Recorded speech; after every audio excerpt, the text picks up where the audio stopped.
Hi ಎಲ್ಲರಿಗೂ ನಮಸ್ಕಾರ. ನೀವು ನೋಡ್ತಿದ್ದೀರಾ ಹೇಮಂತ್ ಸೇವರ್ ಯೂಟ್ಯೂಬ್ ಚಾನಲ್. ಈ ವಿಡಿಯೋದಲ್ಲಿ ಏನಪ್ಪ ಅಂದರೆ ಜಿಯೋ ಸಿನಿಮಾ ಅಪ್ಲಿಕೇಶನಲ್ಲಿ ಬಿಗ್ ಬಾಸ್ ಸೀಸನ್ 8 ಕನ್ನಡ ಈಗಾಗಲೇ ಶುರುವಾಗಿದೆ, ನಿಮಗೆ ಗೊತ್ತಿರ್ಬೋದು. ಸೊ ಆ ಸ್ಪರ್ಧಿಗಳಿಗೆ ಓಟ್ ಹೇಗೆ ಹಾಕೋದು ಅಂತ ಈ ವಿಡಿಯೋದಲ್ಲಿ ತಿಳಿಸ್ಕೊಡ್ತೀನಿ. ಸೊ ಅದಕ್ಕಿಂತ ಮುಂಚೆ ನೀವು ನಮ್ಮ ಚಾನಲ್ ಸಬ್ಸ್ಕ್ರೈಬ್ ಮಾಡ್ಕೊಳ್ಳಿ, ಬೇಗ ಸಬ್ಸ್ಕ್ರೈಬ್ ಮಾಡ್ಕೊಳ್ಳಿ. ಹಾಗೆ ಪಕ್ಕದ ಬೆಲ್ ಬಟನ್ ಒತ್ತಿ ಆಲ್ ನೋಡಿ ಸೆಲೆಕ್ಟ್ ಮಾಡಿ. ಹಾಗೆ ವಿಡಿಯೋನ ಲೈಕ್ ಮಾಡಿ. ಸೊ ಹಾಗೆ ನಮ್ಮ ಚಾನಲ್ ಸಬ್ಸ್ಕ್ರೈಬ್ ಮಾಡ್ಕೊಳ್ಳಿ ಅಂತ ಹೇಳುತ್ತಾ ಬನ್ನಿ ಇವತ್ತಿನ ವಿಡಿಯೋ ಸ್ಟಾರ್ಟ್ ಮಾಡೋಣ. ಸೊ ಮೊದಲಿಗೆ ನೀವು ಪ್ಲೇಸ್ಟೋರ್ ಹೋಗ್ಬಿಟ್ಟು ಜಿಯೋ ಸಿನಿಮಾ ಅಪ್ಲಿಕೇಶನ್ನ ಇನ್ಸ್ಟಾಲ್ ಮಾಡ್ಕೊಳ್ಳಿ. ನಾನು ಆಲ್ರೆಡಿ ಇನ್ಸ್ಟಾಲ್ ಮಾಡ್ಕೊಂಡಿದ್ದೀನಿ. ಈಗ ಓಪನ್ ಮಾಡುವ. ಸೊ ಓಪನ್ ಮಾಡಿದ ನಂತರ ಈ ರೀತಿ ಕಾಣುತ್ತೆ ನಿಮಗೆ.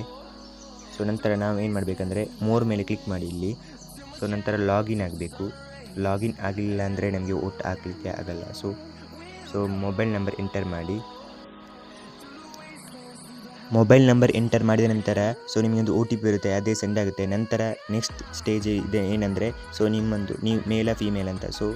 ನೀವು ಫೀಮೇಲ್ ಆಗಿದ್ದರೆ ಫೀಮೇಲ್ ಸೆಲೆಕ್ಟ್ ಮಾಡಿ, ಮೇಲ್ ಇದ್ದರೆ ಮೇಲ್ ಅಂತ ಸೆಲೆಕ್ಟ್ ಮಾಡಿ. ನಾನು ಮೇಲ್ ಅಂತ ಕ್ಲಿಕ್ ಮಾಡ್ತೀನಿ. ನಂತರ ನೆಕ್ಸ್ಟ್ ಮೇಲೆ ಕ್ಲಿಕ್ ಮಾಡಿ. ನಿಮ್ಮೊಂದು ಏಜ್ ಸೆಲೆಕ್ಟ್ ಮಾಡ್ಕೊಳ್ಳಿ, 18, 14 ಸೇವ್ ಮಾಡ್ಕೊಳ್ಳಿ. ಈಗ ನಿಮ್ಮದು ಲಾಗಿನ್ ಆಯಿತು.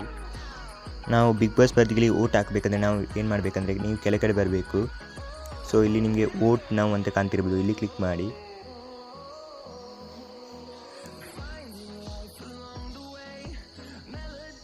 ಸ್ವಲ್ಪ ವೆಯ್ಟ್ ಮಾಡಿ. ಇಲ್ಲಿ ನಿಮಗೆ ಕಾಣ್ತಿರ್ಬೋದು. ಈ ವಾರದಲ್ಲಿ ಯಾರೆಲ್ಲ ನಾಮಿನೇಷನ್ ಆಗಿದ್ದಾರೆ ಅಂತ ಇಷ್ಟು ಜನ ಹೆಸರಿದೆ. ನಿಮ್ಮ ನೆಚ್ಚಿನ ಸ್ಪರ್ಧಿಗಳಿಗೆ ನೀವು ಓಟ್ ಹಾಕ್ಬೋದು. ನನಗೆ ಫೇವ್ರೇಟ್ ಬಂದು ವರ್ತು ಸಂತೋಷ್. ಇವರು ಕ್ಲಿಕ್ ಮಾಡ್ತೀನಿ, ವೋಟ್ ಮಾಡಿ. ಇದೇ ರೀತಿ ವೋಟ್ ಮಾಡ್ಬೋದು. ಇದೇ ರೀತಿ 100 ವೋಟು ಕೂಡ ಮಾಡ್ಬೋದು. ಈ ರೀತಿ ನಿಮ್ಮೊಂದು ಬಿಗ್ ಬಾಸ್ ಸ್ಪರ್ಧಿಗಳಿಗೆ ವೋಟ್ ಹಾಕ್ಬೋದು. Thanks for watching. ವಿಡಿಯೋನ ಲೈಕ್ ಮಾಡಿ. ಬಾಯ್.